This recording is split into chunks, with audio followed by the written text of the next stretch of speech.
السلام عليكم. في هذا الفيديو بغيت نتقاسم معكم النبته ديال العطرشه. بالنسبه للناس اللي كيبغوا الزراعه في البيوت، شوفوا كي كتجي هذه النبته كنقولوا كتصدق، يعني ما كتبيش واحد العنايه كثيره بزاف، ما كتبيش الماء كثير والضو كثير وتبقاي تحولي فيها.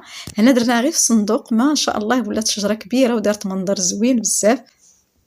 هاد النبته راه ما كنستعملوهاش غير في المنظر ولا كنديروها غير فيها تاي، ولكن راه كتصلح كذلك كمهدئ للجهاز الهضمي. الناس اللي عندهم القولون العصبي بحالي راه كنشربها كمهدئ رائعه بزاف.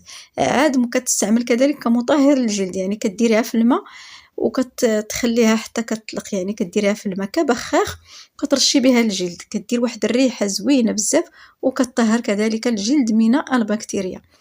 هاد النبتة راه معروف عليها كتستعمل في أغلى العطور، لذلك المزايا ديالها راه كثيرة، فعلاش ما نزرعوهاش في البيوت ديالنا؟ ولا كنتي بحالي كتعجبك الزراعة ديال بحال هاد النبتات، خلي لي في التعاليق أشنو النبتة اللي كتعجبك، لأني غنتقاسم معاك نبتات أخرين إن شاء الله. والسلام عليكم ورحمة